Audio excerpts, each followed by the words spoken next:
Hey there, Noah, and everybody else watching this, but specifically you, Noah, because this is a response to your latest 5 questions for atheists video. My name is Steve Shives. I live in Sharpsburg, Maryland, and I've been blogging for about 4 years, as hard as that is for me to believe, at stevelikestocurse.com. And I just recently came out publicly as an atheist, although I think in my heart I've probably been one since I knew there was such a thing as a belief in God or a religion, Christianity, what have you. I've never quite believed the story, and it's only recently that I've begun publicly admitting that I don't believe the story. So I saw your video for your most recent version of the 5 questions for atheists, and I wanted to take a crack at it to see if I could contribute to the discussion that I really appreciate you taking the effort to have. I really like the tone of your question video. I really like the spirit in which the questions are asked, and I hope that I can contribute my own small part to the conversation. So here we go. Question 1. If you could choose anything to say to God upon death, what would it be and why? Assuming that I'm wrong and you're right, and the Christian God is real and I'm standing before him in judgment after my life is over. I think I would say to him, good to see you, and I hope that your pettiness and wrath have been overstated and your compassion and mercy have been understated. Because if the Christian God specifically is the real God that we all have to face on Judgment Day, we're in a lot of trouble. There are some incredibly troubling things about the Christian narrative in general and about the Christian view of God in particular. He's not a very nice God. He's not a very competent God. He's a cruel God. He asks people to commit what, by our modern standards, are acts of shocking immorality to prove their loyalty to him, or to prove their own virtue. The most obvious example, the one that Christopher Hitchens loves to cite, is the story of Abraham coming this close to sacrificing, let's just say murdering, his own son, Isaac, because God tells him to. And a Christian will say, oh, but the point of the story is at the last second God stays his hand. Well, maybe that's the point to you, but the point to me is God asks the guy to prove his love to his creator by murdering his son.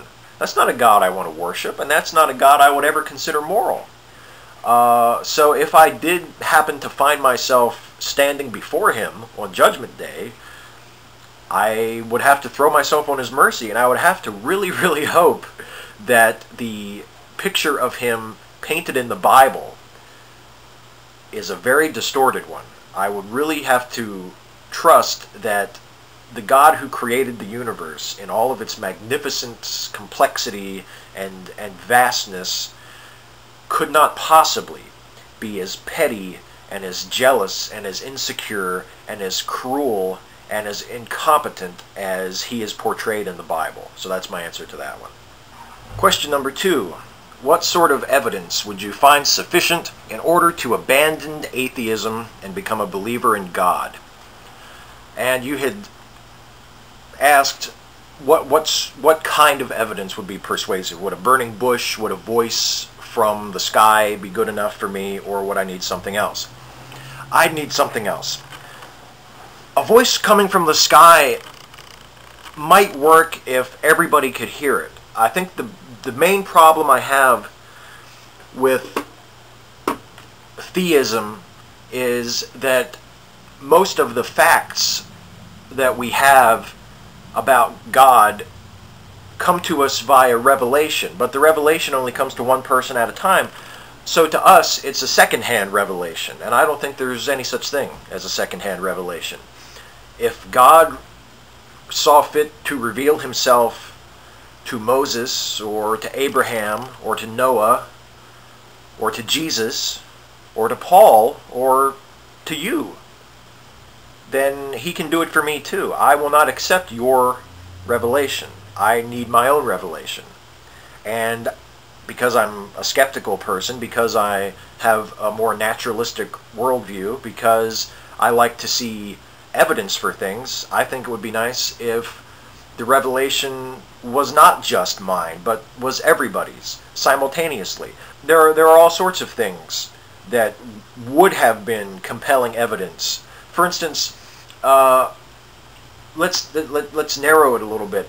I don't accept that the Bible is anything other than a book written by ordinary people. I don't accept that the Bible is an inspired text at all. I don't believe for a moment that it's the word of any God. But it need not have been that way. If the Bible, for example, had contained information that the relatively primitive people who wrote it and first disseminated it could not have known, if it had contained maybe detailed information about the solar system, about the number of planets, about the existence of something like the Oort cloud that no one knew about until the 20th century, if it had contained information about the existence of microorganisms, which nobody knew about in the era that the Bible was written, that would be compelling. It doesn't contain any of that. And to me, and I know that absence of evidence is not evidence of absence, but after a certain point, the total absence of evidence for God in general and for the truth of the Christian story in particular starts to be a little compelling. And it becomes an issue of weighing the probabilities. And is it more likely that the Christian story is true in some way, or is it more likely that the Christian story is false? And to me, it's not even a difficult choice. It's much more likely that the Christian story is false and man-made, and its metaphysical, supernatural, spiritual claims are not true. Question 3. Do you think the new atheist movement is ultimately a good thing or a bad thing for freethinkers and skeptics? I think it's a good thing. That doesn't mean that I am completely in lockstep with Christopher Hitchens or Richard Dawkins, although I do admire both of those guys immensely as thinkers, as teachers, as writers, and I couldn't think of any two better representatives for this new atheist movement than those guys. I understand your concern about the tone, and you describe it as an attitude that disrespects religion, or that believes that religion does not deserve respect. I don't think that's quite it. I mean, I think there are people who would argue that, and you could even say that Dawkins and Hitchens are two of them that do believe that religion is undeserving of respect. But for me, it's more a case of religion not deserving any more respect, or not deserving any special amount of respect. There are certain claims of religion that are sort of outside the boundaries of any other field of thought, that cannot be falsified by science, and therefore aren't really in the jurisdiction of science, like just the existence of God in general. You can't prove or disprove that there is a God, therefore I don't consider that a scientific question. But there are lots of other claims that religions make, and let's stick with Christianity because that's the tradition I was raised in, and it's the tradition that you were a part of. There are lots of claims that Christianity makes that are falsifiable, and when those claims are shown to be false, I see no need to beat around the bush. As far as respect goes, I believe that a person's right to his or her own religious beliefs should be respected and protected by law, as our United States Constitution does, completely. I consider it a matter of freedom of expression, freedom of conscience, freedom of thought. But though I respect your right to believe whatever you want, that doesn't mean that I have to respect the particular beliefs. I haven't watched enough of your YouTube videos. I haven't spoken to you to know exactly what your specific beliefs are, but so I won't say you, but let's just say a Christian makes the claim, as some do, though not as many as is sometimes portrayed, that the earth is only 6,000 years old. Let's say a young earth creationist makes that claim. That is false. That's just wrong. Empirically, that's incorrect.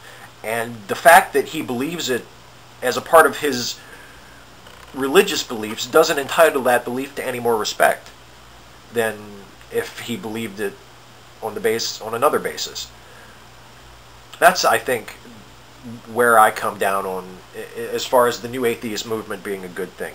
Does it result in the tone being a little more combative than I would like sometimes? Yeah, sure it does.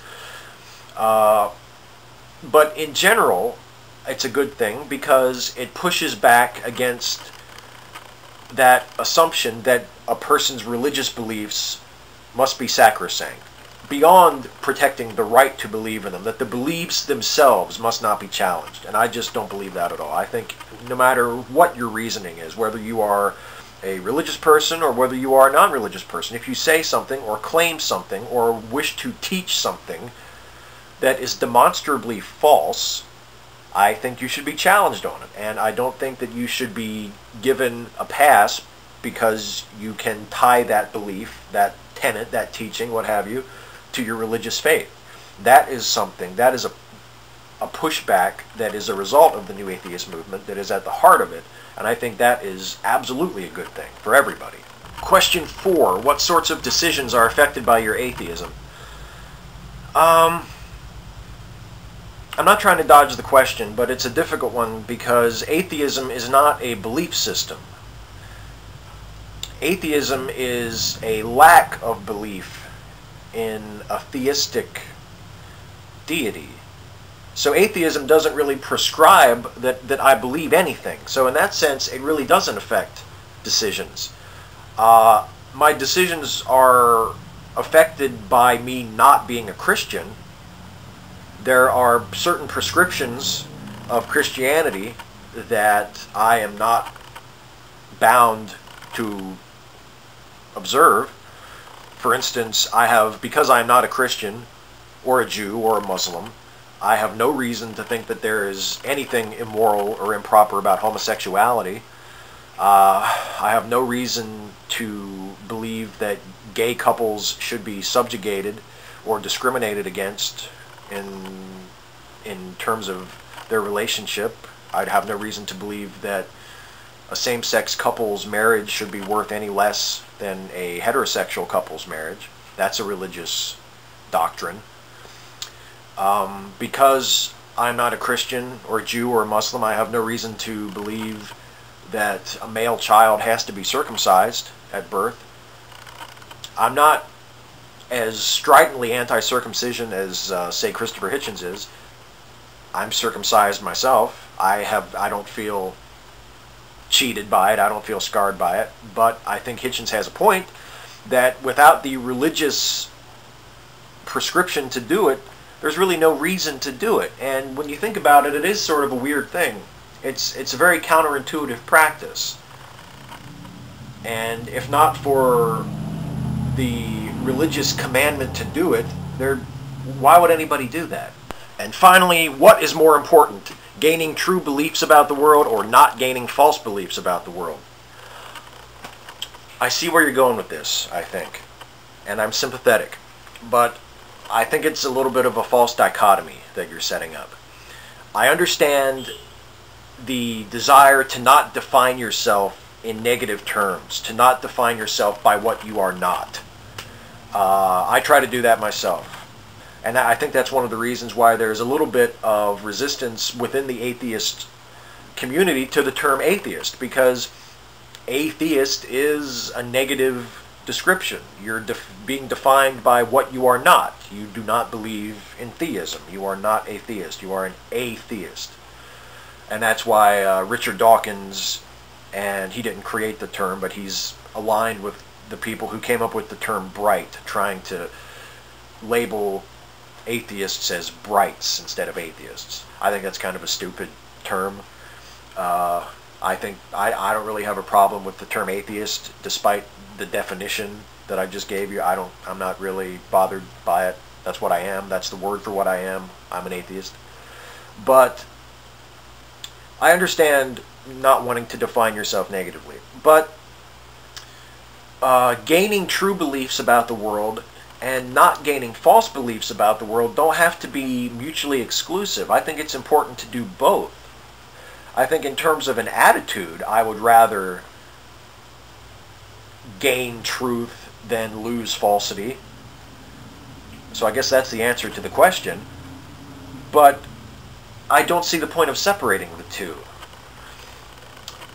I enjoy auditing my own beliefs and checking myself against people who have differing opinions, differing worldviews. Sometimes I find out things about myself that I didn't know. Sometimes I change my mind about things. Sometimes I have to think really hard about what I believe. And it either makes me more convicted in that belief, or it shakes my conviction a little bit. But either way, I think that's a healthy thing. I also enjoy finding out new things, gaining true beliefs, as you would say. Since I was a little kid, I've been fascinated by astronomy, by science in general, but particularly astronomy. And every time I see or read a report about something that they've discovered with the Hubble telescope, they've photographed this new galaxy cluster that's 10 billion light years away, or they've discovered a quasar at the very edge of the observable universe. That is just the most thrilling thing in the world to me. And to be able to add that to what I already know, to be able to fill out to that extent my picture of the world, is a really thrilling thing for me. I felt the same thing when I learned about the theory of evolution, and when it clicked for me, that it just made sense, that it was so perfectly explanatory, and that to me was gaining a true belief. It would be, and it's possible to simultaneously accept the theory of evolution, or come to an understanding of the theory of evolution, and at the same time let go maybe a previous belief that you held for creationism. In that instance, you would be gaining a true belief and ridding yourself of a false belief. So they could be the same thing. So I think it's a little bit of a false dichotomy there. But if you make me choose, if you point a gun to my head and say gaining true beliefs or not gaining false beliefs, I will say gaining true beliefs. But they're interrelated, and they're both very, very important.